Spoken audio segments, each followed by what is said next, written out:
Number 4 is ready. I'm curious to see if Leftovers will shift their strategy. They definitely had one going into Tomb of the Spider Queen, isolating the front line, forcing decisions out of Leftovers. Do you want to ban Diablo or potentially give us over to them? Leftovers show that they are flexible enough, even if you do take heroes like Garrosh away. If you force them in a position where they themselves have to ban Diablo, which I know hurt Mopsio, they still can execute effectively. Does Roll20 have the same hero pool? No. I mean, I feel like they both do. The hero pool is definitely there.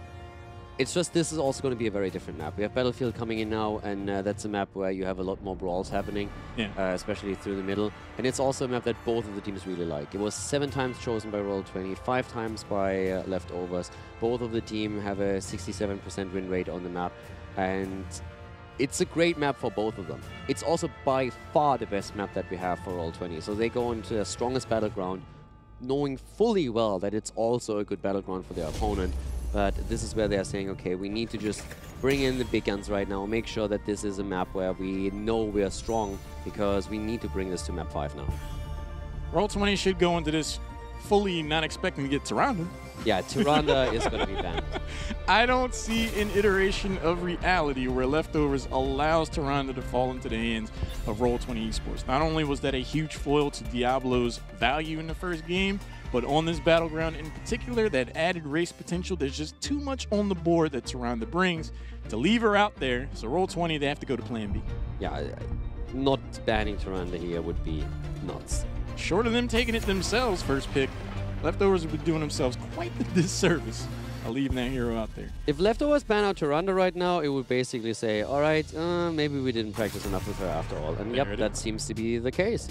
So earlier, you could definitely have made arguments. We talked about this on Infernal Finds a little bit. And there I feel the argument of, what do we want? Do we try to go for Tyrande first pick? And it's like, nah, let's go for Diablo. Totally understand that. This battleground, when you have also Battlefield and Tyrande's Hunter's Mark gets even more value, I would definitely agree that they probably need to do a little bit more work on practicing with Tyrande, that they don't feel as confident with the hero and the composition she requires to shine than they should at this point. I think that shows respect to Roll20 as well. If there was much more of a skill disparity between these teams, I feel like Leftovers would feel a little more open to playing something that they don't have like muscle memory commitment to. So they just want to play something that they know that they can execute on, even though Tyrande would be really strong on this map. I mean, the problem is still that Tyrande, even though they might not really like the playstyle with her right now and not have practiced her enough, still ruins their Diablo chances. And now Roll20 does something where I'm just like face-palming. It's like, yeah. The Genji. I honestly don't know what to say here. It's like Diablo, Deckard, Kayn, and Yrel. Again, after coming back from the Western Clash, that hero hasn't lost. That combo hasn't lost once. It's, I think, at 8-0, 9-0. Someone then told me that apparently on Playday 3, there was like one game where that composition lost. It's the only time it lost so far. With the Tyrande on the other side, I can see you break through that. That might be the change-up in all of this. But every single time I see that, I'm just feeling like you messed up. So I want to see either an answer, where I'm like, okay, I see where you're going, or Roll20 has a good chance of getting wrecked here. Well, you know, Genji's a great hero, but a lot of times I feel like you need to look both ways before crossing the street and taking that hero. If you pick him up early on and like show Frogger? that, pretty much, because he could get squished. And I think Diablo could do exactly that on Battlefield of Eternity. Roll20 need to show to me why they would take Genji over something like Li Ming, a hero that they had so much success with in Game 1 that also brings value to the table on the battleground. Quackness is going to have to show up on that hero. Yeah. Because anytime they fall behind in a team fight or something, I'm just going to think, what if that was Li Ming instead of Genji? So Phoenix is banned out against DAV at least. But still, Diablo, Deckard, Yrel, every time I see that, I'm just like, oh god. Li Ming and a Cassia thrown in. Okay. Because as strong as Quackness's Li Ming is, DAB playing dodgeball with that hero, you could have a bad time. Cassia, interesting pick. Short attack range could be Garrosh fodder, throw her out of position. She has to step forward. So I think we could see some plays or potential baits off of that. We see the Leftovers kind of allowing Cassie to step forward. Garrosh goes in, and then they pounce on him. We'll see. No. When you have a Garrosh throw into Malfurion root, plays with a potential follow-up through a jet propulsion, locking the target down even a little bit more for Reina to get auto attacks in. I mean, I gotta be honest, I don't believe that that comp adds anything that we haven't seen yet that shuts down the trio, Diablo, Urel, and Deckard. With Tirana coming in and all of a sudden being someone that allows you to burst a hero even harder than before, I can totally see that you can break through those 3 heroes by having that added burst potential that allows you to shut someone down. But she was banned out there. Roll20 found themselves already in previous series in the spot where through the games it became very transparent that this particular combo of 3 heroes is the backbone of a lot of composition that's very tough to beat, and Roll20 started after a while to ban it out. For them to let it go is either they didn't see it coming, which I cannot imagine, yeah, neither can I. Or they just said, we can beat it. We can beat it. And I don't see anything that I haven't seen before where I say, okay, this is the tool that changes things. But hey, if they're confident in it, I'm absolutely willing to be proven wrong here. But I look over to what the leftovers have, and I am scared out of my hand. It's like... I mean, the leftovers, they've positioned themselves well that they might not have to worry about game number 5. On the left side, it is going to be the leftovers. DAB's on Cassia, Mopsio's on Diablo, Potoboss is playing Urel, Linked is throwing potions on Deckard Cain, and Blakini actually is on Lehman. And over to the right side of the map, we have a Roll20 with a shot currently on Malfurion, Quacknix on Genji, Chris again on Reina. A little bit of an overlap in the hero pool here for the boys. Garrosh and Robadoba, and Zarmany on Blaze. So Reina is pretty much the one that they're shifting off left-right whenever the fancy tickles them. Right now we're having Chris back on the hero with the auto attacks. A little bit different from seeing him played by Quacknix in the last game. But let's see how this one goes. Cassia, DAB, starting to commit to the Lightning Fury build, so it's all about the stacks right now. Thunderstroke on level 1. For me, it's all about Quacknix's Genji, because normally when I see a Genji, I like to see like someone setting it up. He's the closer. He needs someone to do enough damage for him to dash in. Rainer, I'm not exactly sure if he's up to that task. He's more sustained damage, high damage, but not burst damage to really get that exclamation point, get that burst kill, get that damage. And when you're dealing with Diablo, Urel, and Deckard Cain, it's going to be that much more difficult for Rainer to get that kind of kill potential for Genji to close out. I think Roll20 back themselves in a corner at this kind. Yeah, I very, very much agree. I think leftovers have exactly what they wanted here. Maybe had to make 1 or 2 adjustments, but especially the front of that draft is just looking so terrifying. Mopsio loves to play that Diablo. The fact that they are willing to give Tyrande up was so highly prioritized right now. Just to get Diablo as a first pick already showcases how much the team really runs around him being on that particular frontliner. And so many teams that went up against leftovers had to at some point just simply acknowledge that it's the safest and the easiest to simply ban Diablo out against them. Down here though, there's a massive in-wait happening, and with the Roll20 fielding 4 heroes in that fight, it's something that leftovers just have to let go. Mopsy throws a little bit of a Diablo tantrum down here, flips someone over, pushes them in the wall because he doesn't want to get the camp go, but he knows he can't win it, so he just moves out after all. I feel like this early game, we're not going to see any takedowns because Genji, leftovers are going to know how to deal with it. They're not going to venture too far out. They don't need to fight. At Heroics, I feel like leftovers come away with a larger power spike with things like Stay a While and Listen, or potentially even Tornado, Ardent Defender, Lightning Breath, whereas Roll20, they get Twilight Dream, X-Strike, Bunker. Yeah, I mean, Taunt is going to be super important. That's going to be great if they can move in. But Taunt and Bunker are the 2 that are probably the most impactful here. It's actually, like, I want to see if what we have on the side of Malfurion. That's probably for me the big question mark, because you can make good arguments for both heroic abilities, but if you're really centering your entire composition around isolating targets with a good throw on Garrosh and make that happen into a silence, that can really net you a kill. So that's something that I can definitely see here. Trying to get a good throw in, get the Twilight Dream through, and then blow the target up. Maybe add additional stuns or slows through, let's say, Blaze, for example. That could really work out for them. But I'm also a little bit scared to see what leftovers are going to take on the side of Cassia, because he can go into both heroics again. But a Valkyrie for isolation would be very, very strong in their setup, especially since there is no cleanse on the other side. outside of Garrosh, of course, using it down the lane. I think if they landed that on Malfurion or Raynor, that would almost be a guaranteed kill. Yeah. Mopsio will be looking for that all day long. With the Bruiser camp, they do go through most of that bottom fort wall. Quacknix is going to back away from Mopsio. Well within Shadow Charge range, playing with fire figuratively and literally. Yrel shows himself top, dealing with the Bruiser camp up there. So Roll20, they do have a window where they could have a numbers advantage. Let's see if they try to press that. We also have a few adjustments in talents here. I mean, you oftentimes see that on a map like this one in particular, just simply because you have only 2 lanes. You don't usually get as many globes, just to name one example. But what we're seeing here is not dominance taken on level 4 for Li Ming, which is kind of the talent that you would expect. But instead we're having Triumvirate, so Arcane Orb is being focused right now from Kidney. And that's something I want to see how deep he goes with that. It's hard to ask for a bigger root than that, but at the end of it, it is going to be Mopsio being first blood. Roll20 showing signs of life. I love the Triumvirate talent, by the way. I think it's really strong against like a Sergeant Hammer, anyone that's posted up on the back line. You're from an A, of course you do. Yikes. You know, I did kind of walk into that. I mean, dominance is going to be the primary choice, sure.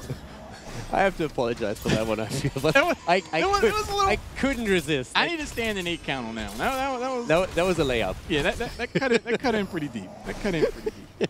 But in an instance where you are trying to get to a back line that you're not really able to do so, throwing out orbs on a shorter cooldown can bring value. Robodoba is going to throw Diablo into the Immortal Stun. Shadow Charge helps Mopsio get out of there. There's the Overpower, and the Knockback Stun is going to break the Protected, by the way. Root goes down on the Mopsio. These teams are at each other's throats right now. I mean, Roll20 with that early kill, that was already great for them, but of course Leftovers are fighting back right now. So far, Roba again is delivering on Garrosh here at the front. I'm really liking that.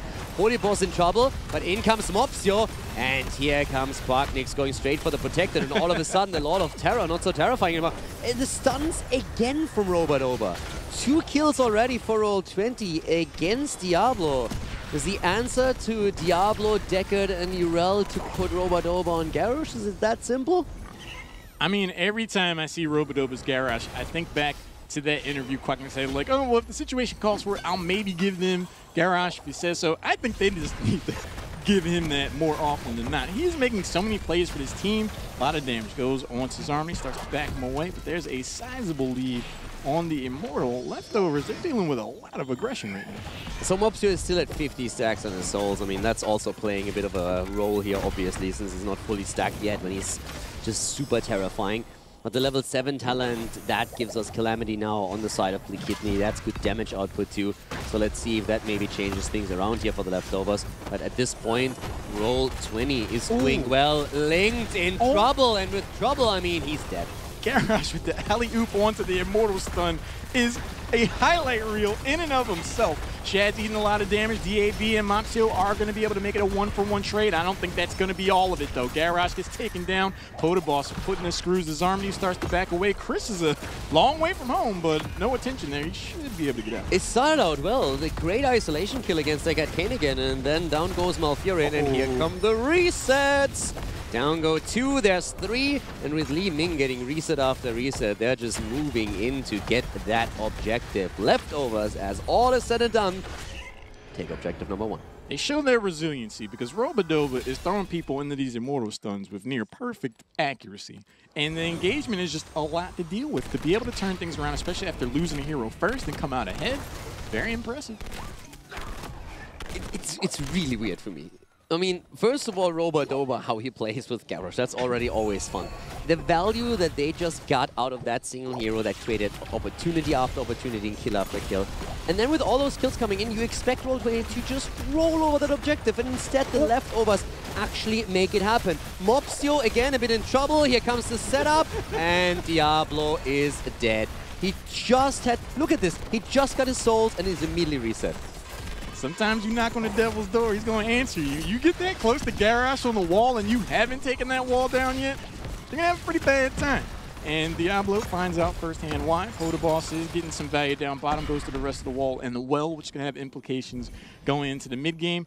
Decent value overall, but Robodoba, again, keeping his team in this series. It's like him on Garrosh is just fun. And if I'm Mopsio, I'm pissed at this point. I just you're so early in the game. If you die and you have only, let's say, 95 stacks, you're totally fine with that. You just have to wait like 10 seconds more, and you're like, okay, I'm good. Right. And now he's immediately reset and has to go through all that again. Loses out on a lot of his tankiness, and that is just annoying. Both of the teams making the trade now at the fort, so we're going to accelerate this game a little bit quicker towards level 10. And yeah, we're going to take it from there. Here's also our choice of Malfurion going for the Twilight Dream, trying to get the throw straight into the silence. I think this is a decision that Roll20 kind of initiated, and Leftovers are more than happy to oblige and take the fort themselves down the bottom portion of the map. What this says to me is that both of these teams feel confident. Anytime you see these structures go down early, you lose a team fight later on, it becomes that much more dangerous because the bottom fort isn't there. You can go for the keep wall. Both of these teams feel like, okay, those are fine stakes. We feel confident we're going to win a team fight, so I like it. I'm looking towards that Valkyrie, and still, if DAB finds a good opening here to isolate anyone, that's going to hurt a lot. Mops is holding back his level 10 for quite some time. A stale while listen into an Apocalypse can be devastating, but he makes the decision in favor of Lightning Breath after all. I think with as many times as they've been stunned by the enemy Immortal because of a throw, Apocalypse does sound pretty neat, but ultimately I do think more playmaking and team fighting value could be had out of the Lightning Breath. And Mopsio goes ahead and selects that. Slight experience lead for the Leftovers, who continue to apply pressure in his top lane. Come on down, but Chris is going to be able to back away. Almost got brought up to the front line. That could have been a little dicey for Rain. Yeah, Shad also helping out there a little bit with the Nature's Cure, so that was actually very, very clutch. Just caught on the edge of it, but no kill just yet. And here comes the Immortal pressure. Blaze isn't there yet, was still busy at the bot lane. Is rotating in now as we speak, though. And that's, again, the poke battle. Talking poke, by the way, level 1, of course, already completed a while ago, the Thunderstroke here from Cassia. And once that we have 13 and 16 coming into play, this is something where DAB is going to become much more powerful with cooldown reduction and Pierce coming online. Cassia is going to get a lot of poke value. And with Cassia not really being in the meta or showing up too often, it's not too often you deal with that. So when you see that added burst damage from something like, you know, a spear from Cassia, you're not expecting that. It's not the same thing. It's a huge orb from Li Ming. There's a huge throw. Twilight Dream afterwards. The heavy commitment. They do come away with Diablo souls, less than 100. Yeah, Diablo was at 29 souls, so that was a huge problem for him. He just doesn't have the tankiness without his souls. Yeah. And that's something that is a massive problem for Mopsio right now. And allows for Robadoba to make that play, and then exactly the follow-up that we highlighted earlier with the Twilight Dream afterwards, the roots, that was what it took there. Link was trying to use the Stay and While and Listen to save him, but the problem was just the X-Strike from Quacknix on Genji that was absolutely not impressed by it. That secures the kill, and it helps him to also secure the halftime show on the objective. I'm wondering if Leftovers are trying to think of a plan B or maybe even C about how they want to approach these team fights. They've been kind of going at Roll20 in more of a straight-up fashion. Maybe they need more flanks from Mopsio because Robadoba is throwing Diablo and dictating the terms of these fights. He says, I can get stuns on the Immortal too. Forces out the bunker from Zharmony. Potoboss is on the chase for Blaze. Lightning Breath goes down, forces Roll20 back. They defend their Immortal for the moment, but Leftovers, they're fighting something of an uphill battle. They're very likely going to lose out on it, but as long as they can take down a few more hit points and reduce the shield, they're going to be okay. The problem is you need more souls. That's at the end of the day what it comes down to. Taunt is there, and here comes the Ardent Defender. Stay a while and listen. Roll20 just overstepped a bit, but they can still move away from that. Robadoba actually moves out, but he is extremely low, and that allows Leftovers to buy a bit more time. The cooldowns of Heroics had such a huge impact there. If Lightning Breath was available in that tight corridor, might have been a takedown. Not having that available allows Roll20 to back away. DAB and the crew continue to defend against this Immortal, and they're actually doing serviceable damage to Roll20s. At this rate, there is a potential possibility for them to come away with another Immortal, but Chris and Robadoba, they step forward to make sure that doesn't happen. Yeah, another bunker being forced out here, but still they reduce the shield a lot. They also got experience, so 13 talents are again going to be important. And for me, the most important factor here is just the soul count on Diablo. That's what a lot of this comes down to. If you have 29 souls and you get flipped by Garrosh, there's very little chance of you surviving if everyone on the opponent's team is playing their cards right.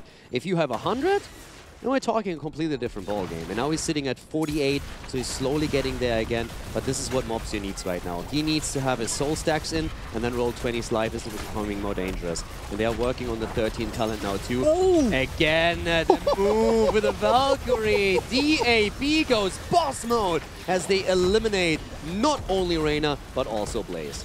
Reyna gets brought up, and Diablo comes at him in 3D with the lightning breath. A huge engagement. Nicely done by Leftovers. That's the kind of synergy we want to see out of Cassie and Diablo. That's going to force Roll20 to just, yeah, we'll see you later. You're going to have that camp down bottom as well.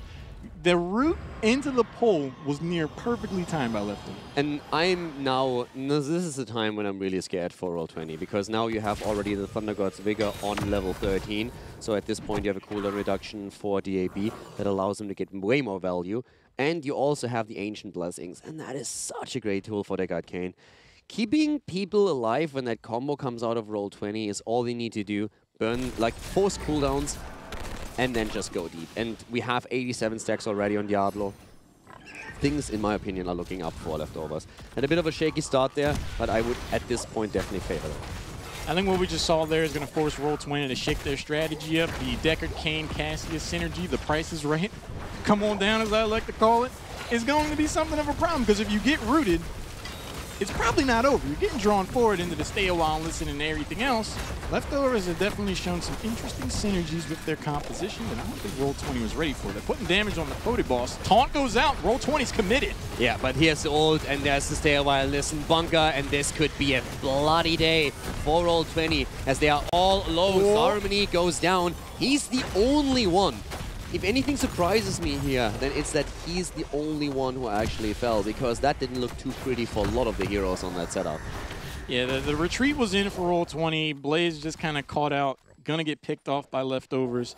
And the team backs away. They gotta move away as a unit and in the right position. Otherwise, it's gonna look pretty awkward. It's gonna allow Leftovers to get ahead in the overall Immortal race. They're starting to pick up steam. But you see the problem here. It's like you get the taunt, you get the silence on a hero, but then Ardent Defender is immediately being popped. You have the Ancient Blessings that comes through, the heals on the side of Leftovers, and just like that, one engage that doesn't lead to a kill. Leftovers turn around, they get a kill themselves, they get momentum on the map, they move with a hero advantage onto the Immortal, win the easy halftime show, and now set an aggressive stance up around Roll20's Immortal. This is really the setup where for Roll20 it's going to take a lot to get that kill, find that opportunity in that engage, especially with DAB outside of Diablo already looking for another Valkyrie, and here it is. There's the pull, it is not going to miss. Though. Chris is going to be able to back away. Stun goes in to Diablo, half damage. Lightning Breath goes out. Orb connects to the back of Zarni. He's going to be able to get away. There's the Earthshaker from Robodoba, just forcing back DAB, who's feeling very confident on the Amazon right now. Yeah, big trade again in cooldowns, but still missing the Valkyrie here didn't, of course, help them. But they're still in the better position. 15.5 nearly for the Leftovers. Roll20 just about to hit their 15 talent. There is a big push at the top lane, though. That's a huge advantage for Roll20 right now, because this is going to attack the keep eventually. So Leftovers are likely to make a play here. There's a huge two-person stun and a taunt to follow up. Robodoba's looking to make plays. Twilight Dream comes out afterwards. Deckard Cain first to fall. Cassie's going to hit the deck. Also, Podaboss is the next topic of the conversation. And the knockback buys him time to get the Ardent Defender down. But Chris, so low. They turn it around to get one. It's a 3-for-1 so far. Roll20 comes in swinging. 3 down, only Reyna has fallen. Mopsio is still on the run here, even buys a little bit more time, tries to make a play for Shat even, but doesn't have his 16 yet, so he doesn't have a cooldown reset on the Shadow Charge. But wow, that was quite something. 16 and a 1 Immortal very likely for Roll20 as they are turning up the heat here. This is worst case scenario right now for Leftovers. A minute ago, they were well ahead in experience, well on their way to having the 6th-tier talent advantage over Roll20. The Bruiser camp pushes in, goes through that top keep wall for free. They lose 3 heroes. They allow Roll20 to jump back into this game. Robodoba, that was a huge engagement. The Twilight Dream to follow up. If they do get that blow up, that R-key combination, they look pretty good. It's not over yet, though. They're going up in again, and you have no souls, but there's a Lightning Breath, and that is tickling Robodoba again quite a bit. 16 on both sides, and that Immortal is actually going to fall. Roll20 wins the objective, despite the fact that they just lost 3 heroes in the last encounter. So I'm kind of a thinking emoji. You get 3 takedowns in a fight. I mean, they were really far behind on the Immortal race. The interesting part to me is Roll20 forced the fight. And I'm not quite sure, even if though they got 3 kills, I'm not sure they had to force the fight, because the camp at the top lane was so heavily pushing with a wave. I actually think if they just... They could have waited. Yeah, if they wait, 16 wasn't there yet for Leftovers. There's actually a chance that they get damage onto the keep and maybe even get more. But again, they win, they kill the heroes, and here they kill another. Diablo without souls, it's just a kitten, but maybe a counter kill as we have the 40 boss going in, and Urel is just jumping, setting up the kills here for Cassia and Li Mingbli. Kidney and DAB say thank you very much and take the double kill. Boss hit the 2-run home run and stood by this top keep for Leftovers if they get another takedown, and they very well might with that root. Raynor is going to get exploded. We could see Leftovers turn their eyes towards this core. The chase is on. Zarmany gets backed away by Boss. Little bit of health left still on this Immortal, but Leftovers, they're trying to close this series out. Yeah, they want to end this right here, right now. 3 down, only 2 to defend. Stay a while and listen, nothing happening here. These are not the heroes or the defense that you're looking for, and that is game as Roll20 gets annihilated on the last map in that last fight. 10 kills against 10. A 3-1 victory for the Leftovers. That stay a while and listen. That was hilarious. It was like, this is a story all about how your core got flipped, turned upside down. I feel like a lot of the fights that we've seen, it was just Link Sail while Listen that shut so much down. There's so much coordination that really hinges, or so many kills hinge on a silence and a taunt being executed properly while the damage comes in. And if that stay a while and Listen comes through, it interrupts that and it then allows an Arden defender to be popped. It was a harder game than I expected. But again, Leftovers are successful here, and the answer wasn't just quite there for Roll20 to break through that Diablo, Urel, and Deckard composition, even though they came close. The tragedy of Roll20 Esports' story is that their win-loss record does not speak to their overall potential. While this was a 3-1, those were 3 hard-earned victories by the Leftovers, one of the stronger teams in the region. Having that win-loss record does not do them any service. They are now still within the possibility of going into the Crucible, but they did show a really strong performance. And again, the map win is important. Getting that one map win, I mean, I'm not sure if we can take another look at the standings, but that's really what can make a huge difference when you're going up against Granite Gaming. Now, with Granite Gaming still having to play a very important series this weekend against Method, that's going to be crucial. Granite has it in their own hands to actually make it out of the Crucible. But if they lose to Method, then all of a sudden it's up to Roll20 to show in their match against the Monkeys that they can take the Monkeys down, and then they are out of harm's way. So it's getting close down there. Yeah, let's talk the Leftovers. Mopsio, congratulations on your victory, man. That was a really strong performance. How you feeling after that? Well, I don't know. I feel disappointed, to be honest. Why is that? Frankly, I just want to apologize to all the fans for for my performance today. It was disgusting and unacceptable for my level of gameplay I usually perform with. So, I'm glad that my team managed to step it up and just carry me through the whole series, basically. Maybe outside of VTC game. I think you're doing yourself a disservice there. You played really well. One of the questions that I have for you is the Tehran to pick a game 1. It definitely seemed it was limiting the value overall that you were able to get out of Diablo. With her place in the current meta now, do you guys see an instance where you do ban Tehran out more consistently? I don't know how to say it to make it sound really good. Please nerf, hello? Hello, don't give hero 2 cleanses, hello? I mean, it looked pretty binary. Without the cooldown, it's very difficult to play against Randa right now because the way she saves everybody with removing the stun, it's I don't know. I don't know what to say honestly. It's too much.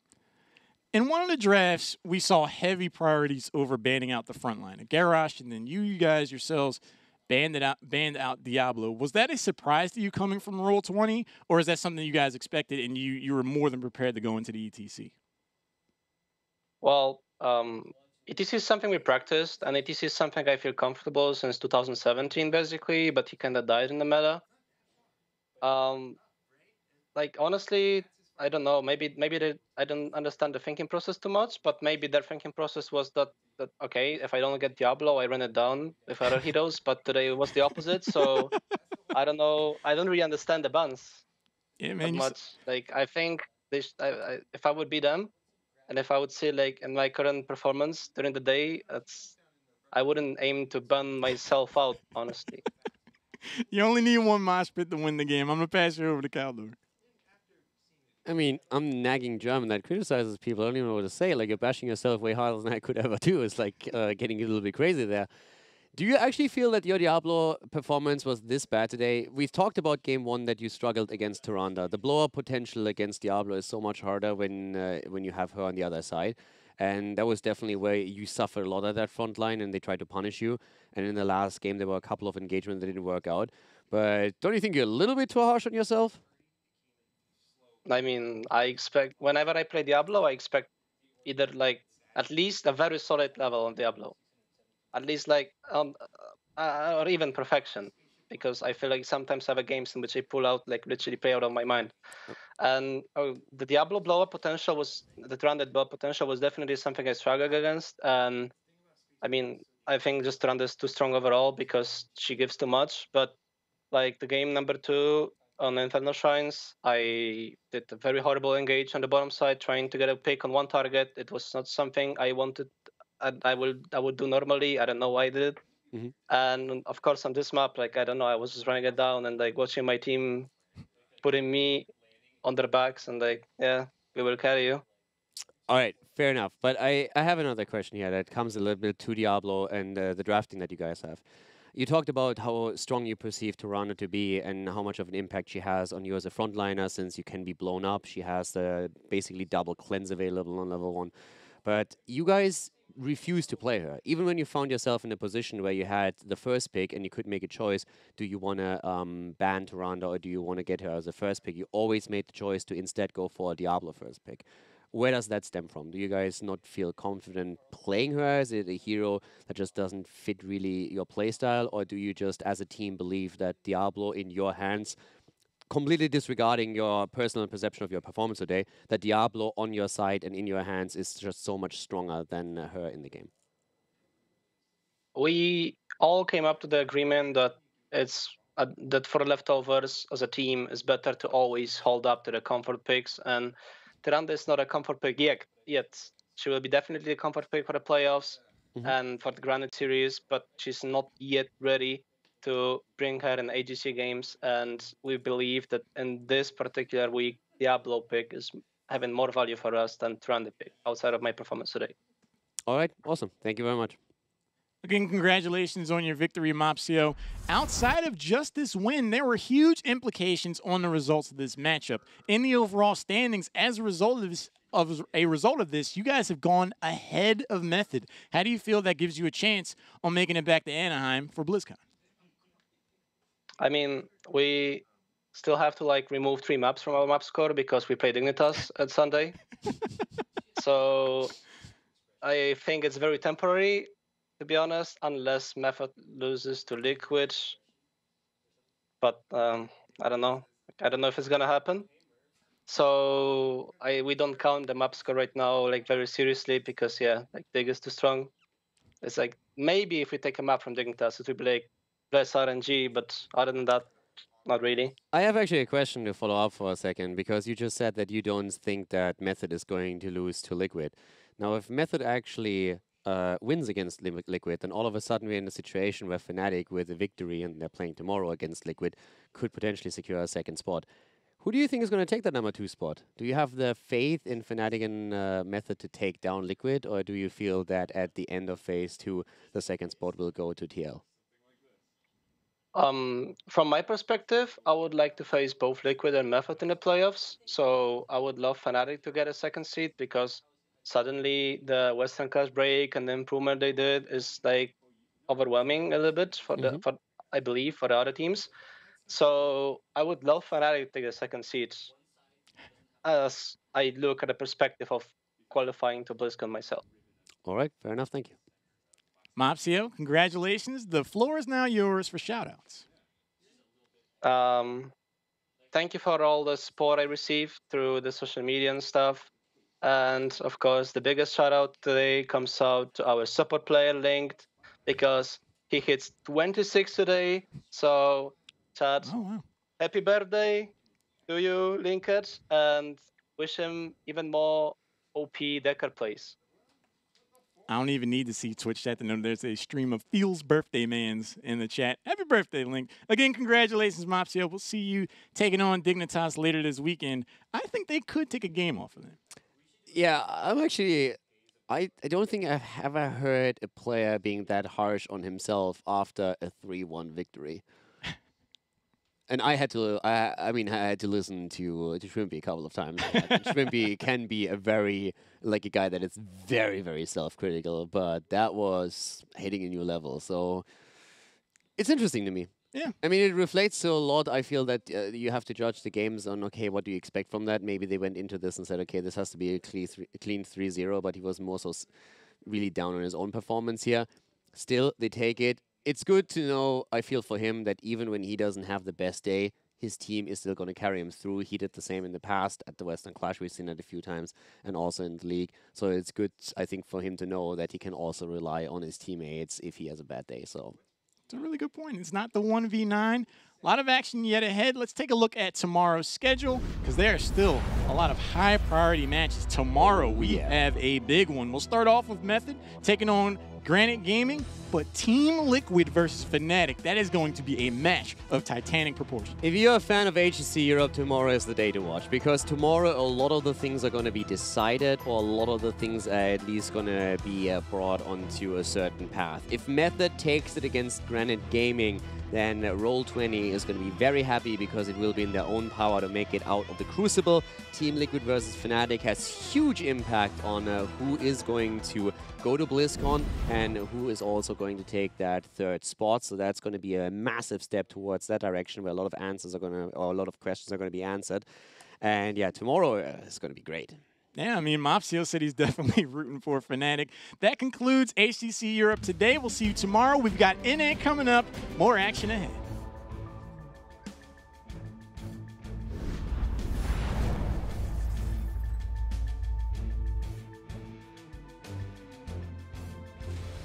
They didn't look any more lethal than they did the first go-around. Meanwhile, After is going to be able to soak in that instance. Robodova eats a good amount of damage. There's a Shadow Charge. Lunar Flare is right there from Shad to follow that up. Zarmi starts to back away. Diablo, less than 100 souls, no problem. He gets taken down, but it's a 1-for-2 trade in favor of Roll20. They're looking for 3. Yeah, make that 3, because Polyboss gets just obliterated. To be taken care of. We defend at the top. Abathar is coming in as the aspect now at the bottom of the map though, but here comes the engage as leftovers are actually being assailed here. Roll20, the counterattack is coming through, but Mopsio is down. Diablo gets taken down, less than 100 souls. There's the Unstoppable on the thrall. Kidney loses the clone. Robodova jumps forward. Zarmi's already mounted up. He's looking to go. He finds the stun on the DAB. Do you have your teleport, buddy? He just jukes the orb from Quackness, but with the isolation, purification salvo or not, that is another takedown. Only 68% on the core, and you have 2 heroes down for 15 seconds. You can totally make that play. That should be an easy game 1 for Roll20. As they move in, there's the kill. Down goes Karazim. Goodbye, my friend. Nothing to draw away this Punisher. Leftovers are looking for game. Yeah, you're definitely looking for the game here. Again, stay a while and get wrecked, son. They're going straight in. Urel goes down, and that is it. In comes Robodova trying to prevent the worst, but already the Horrify is in. White main Junker, both eliminated. Jet Propulsion afterwards is just going to allow DAB to get a few more stacks. They got enough damage on the bottom keep. They're looking to back out. Yeah, they're waiting for the minions. So here comes the Horrify, trying to find a kill. Mosh pit, baby! And that's Arena. And they're immediately going straight for the second kill. Genji is having a field day here. Moves in with one swift strike after another. It's party time as the cow goes to town. And that's 2 kills. That's going to be a keep, and then they can still rotate straight into the boss. At 48, so he's slowly getting there again. But this is what Mopsio needs right now. He needs to have his soul stacks in, and then Roll20's life is becoming more dangerous. And they are working on the 13 talent now too. Again, through with a Valkyrie. DAB goes boss mode. Talent. There is a big push at the top lane though. That's a huge advantage for Roll20 right now, because this is going to attack the keep eventually. So leftovers are likely to make a play here. There's a huge 2-person stun and a taunt to follow up. Robodova's looking to make plays. Twilight Dream comes out afterwards. Decker Kane first to fall. Cassie's going to hit the deck. Also, Podaboss is the next topic of conversation. And the knockback buys them time to get the Ardent Defender down. But Chris, so low. They turn it around to get 1. It's a 3-for-1 so far. There's actually a chance that they get damage onto the keep and maybe even get more. But again, they win. They kill the heroes. And here they kill another Diablo without souls. It's just Kitten, but maybe a counter kill as we have Cordibos going in and Urel is just jumping, setting up the kills here for Cassia and Lee Mingley. Kidney and DAB say thank you very much and take the double kill. Cordibos hit the 2-run home run and stood by this top key for Leftovers if they get another takedown, and they very well might with that root. Rainer is going to get exploded. We could see Leftovers turn their eyes towards this core. The chase is on. Zarmi